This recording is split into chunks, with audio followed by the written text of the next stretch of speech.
இப்ப இவர் அன்னைக்கு பெரிய போராட்டம் நடந்த உடனே இதே மாதிரிதான் கடையை மூடுனாங்க.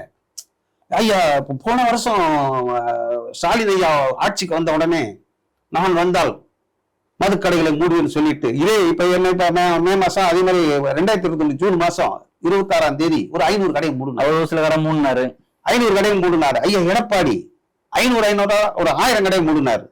2016ல சொல்லி ஜெயலலிதா ஆட்சிக்கு வந்தோன்னு ஒரு 500 கடையை மூடுகிறார். இதெல்லாம் எங்களுக்கு பழகி போச்சு.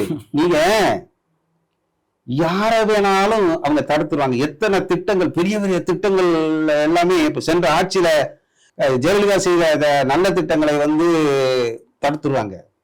கருணாநிதி செய்த திட்டங்களே ஏடிஎம்கேக்காரங்க தடுத்துருவாங்க.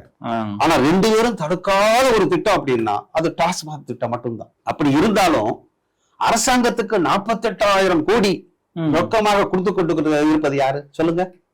யாரு கொடுத்துக்கிட்டு இருக்கா? டாஸ்மாக் மதுப்பிரியர்கள் தான்.